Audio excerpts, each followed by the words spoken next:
Hello, my people. This is Igbo TV. I adreboa.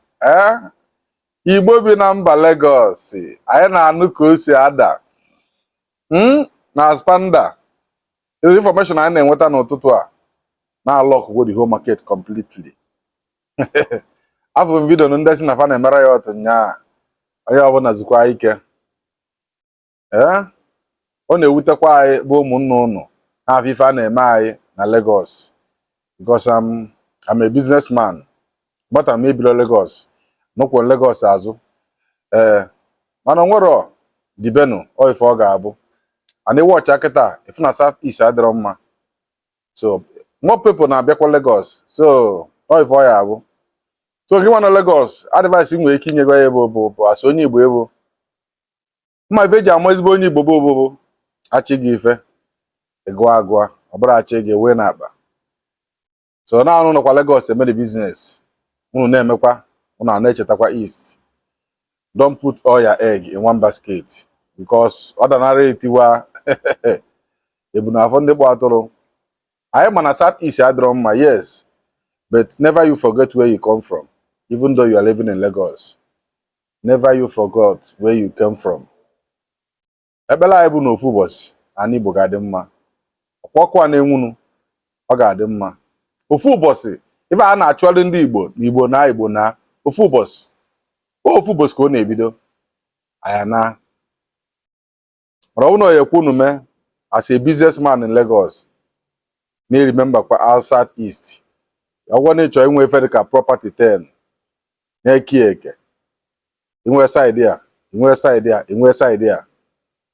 ọ ya bụ enwe ka nke side a si wee gbajuo jide nke a aka anyị agwụ ụnụ onwe ụfọdụ m na-anụ ụfọdụ na-asị ndị mmadụ na si mebefanya ụfọdụ fa na East fa na-aba anyị fa na taa n'Igbo ọ dịrọkwa n'izi eso ebigo Lagos for many years na-azụ afịa esi anata n'Igbo like that ọ dịrị izi because ọ ebidokwa n'isi because all the customers o nwelo oge eluzi ya anyị ma na business bụ customer ka eji eme business.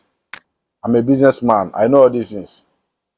So I might not these only not an Igbo, but now plan on of because after when they work na after much na bambo basari and after this one I have find no dey fanu I emezi ozo I ga agbachizi aspanda nda ka ya na agbachi we ruo echi.